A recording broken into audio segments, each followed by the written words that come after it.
Hello दोस्तों, राम राम, नमस्कार। आप सभी कैसे हो? और टंचाई संबंधित वीडियो दोस्तों, हर किसी के मन में यही रहता है कि चक्की तेज तेज से तेज आटा निकाले और जल्दी पीसा जाए। तो उसके लिए टंचाई का सही होना बहुत ज़रूरी है। जब टंचाई सही होगा तो आटा भी तेज़ निकालेगी और टाइम भी बहुत कम लगेगा, क्योंकि अपन जब 10 मिनट भी पीसते हैं तो बहुत तेज़ी से आटा निकलता है, तो अपना काम जल्दी हो जाता है। और समय का हर किसी के पास समय की बहुत कीमत होती है। और समय कैसे बचाया जाए, जल्दी से जल्दी आटा कैसे पीसा जाए, तो उसके लिए टंचाई का सही होना ज़रूरी है। दोस्तों देखिए, आप मैं कोशिश करता हूँ आप वीडियो लास्ट तक देखना, ताकि आप भी अपनी चक्की का सही टंचाई कर सके और 1 मिनटों के अंदर पूरा आटा पीस सके।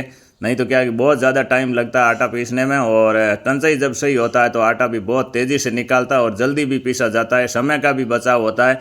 और पार्ट का टंचाई सही होता है तो पार्ट का भी लंबा पार्ट चलता है। नहीं तो क्या है कि पार्ट जब टंचाई सही नहीं होता तो पार्ट में सीम आता है और सीम आने से पार्ट भी कमज़ोर हो जाते हैं। तो कोशिश करता हूं मैं आपको जानकारी देने का लगातार इस फेसबुक पेज पर और अपने यूट्यूब चैनल पर, दोनों पर।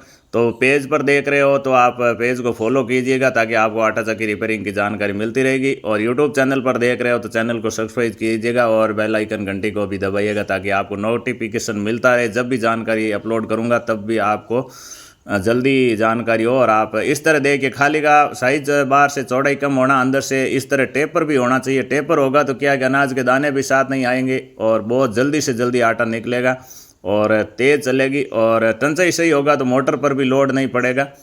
तो नाली का साइज़ दोस्तों सबसे महत्वपूर्ण चीज़ ये है, साइज़ का बिल्कुल आपको ध्यान रखना है। तो इस तरह करना है, नाली की साइज़ अगर सही होगा, अंदर से चौड़ाई और बाहर वाले पार्ट यहाँ से चौड़ाई कम होना और ऐसे टेपर होना चाहिए दोस्तों। टेपर रखोगे तभी। और गहराई भी ज़्यादा नहीं होनी चाहिए, गहराई अंदर की तरफ से ज़्यादा होना और बाहर से गहराई कम होना चाहिए, तभी मतलब सही आटा निकालेगी और तेज़ निकालेगी।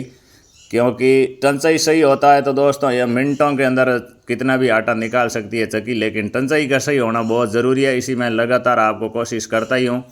तो इस तरह आपको टंचाई करना है और सही टंचाई होगा तब आटा तेज़ निकालेगी। नाली का साइज़ आपको बिल्कुल अच्छी तरह से इसको समझना है। यह जब आप अच्छी तरह से कर लोगे तो बिल्कुल आटा भी तेज़ निकालेगी। और यह है ऊपर वाला पार्ट दोस्तों। तो देखिए, मैं कैमरा थोड़ा नज़दीक कर देता हूं ताकि आपको समझने में आसानी हो। एक पार्ट का टंचाई कर लिया और ये है नीचे वाला पार्ट। अब ये है लाल एमरी का पार्ट है, मतलब लाल कलर के हैं थोड़े, और ब्लैक एमरी के भी पार्ट आते हैं, लेकिन टंचाई दोनों का सेम ही होता है दोस्तों। तो ये 14 इंची के पार्ट हैं। और अगर पार्ट बड़े भी होते हैं, जैसे 16 के, 18 के, 20 के, 22 के, तो उसमें टंचाई का सेम ही सिस्टम होता है दोस्तों। वो टंचाई का कोई सिस्टम अलग अलग नहीं होता है। ये नालियाँ जैसे इस पार्ट में 4 है तो किसी में 6 भी हो सकती है, 8 भी हो सकती है। लेकिन नाली का जो साइज़ बनाना है, टंचाई का जो साइज़ है, वो मतलब बिल्कुल एक जैसा ही होता है, उसमें अलग अलग नहीं होता है। लेकिन पार्ट कुछ पार्टों के अंदर मतलब सीम ज़्यादा आता है, ज़्यादा ख़राब हो जाते हैं, लंबे समय तक टंचाई नहीं करते हैं, तो उसका थोड़ा टंचाई में थोड़ा फेरबदल हो सकता है। लेकिन लगभग आप मानो इसी तरह का किसी भी पार्ट का टंचाई इस तरह ही होता है। नाली का साइज़ तभी आटा तेज़ निकालती है, उसमें कोई अलग अलग साइज़ नहीं होता है। तो इस तरह आपको टंचाई करना है ताकि आपका चक्की भी तेज़ी से आटा निकाले कम समय के अंदर, और समय की बचत करे और समय की बचत हो।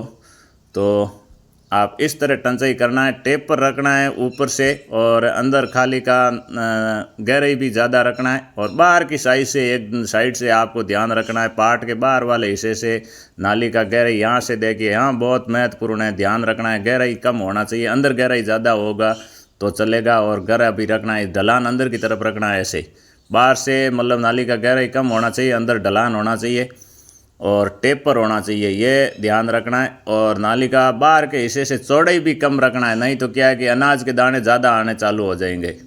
इस बात का भी ध्यान रखना है। और पार्ट जैसे जैसे पुराने होते जाते हैं वैसे वैसे आटा भी बहुत तेज़ निकालते हैं।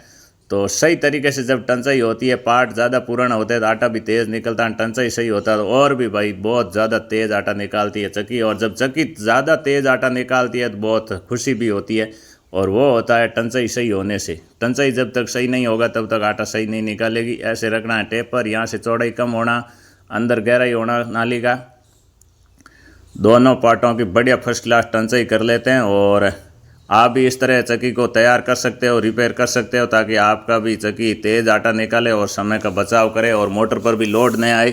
नहीं तो क्या कि टंचाई सही नहीं होता है और पार्ट आटा नहीं सही बार निकालता है, दोनों पार्टों के बीच में आटा इकट्ठा होता रहता है, तो बहुत ज़्यादा मोटर पर लोड आता है और बार बार मोटर जलाता है, मोटर गर्म होती है और कुछ न कुछ प्रॉब्लम होता ही रहता है। तो इसलिए टंचाई का सही होना बहुत ज़रूरी है। तो आप इस तरह कर सकते हैं।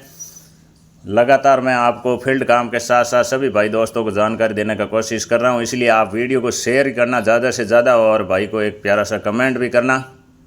तो इस तरह आप टंचाई कर सकते हैं ताकि चक्की बिल्कुल एकदम तेज़ निकाल आटा, दोनों पार्टों को साफ कर लेते हैं। बिल्कुल रेडी हो गया दोस्तों टंचाई, और इस तरह आप टंचाई करके बिल्कुल आटा भी तेज़ निकलवा सकते हो और सही हालत में भी चलेगा, मोटर पर भी लोड नहीं आएगा। मिलेंगे अगले वीडियो में, तब तक के लिए सभी दोस्तों को राम राम, नमस्कार।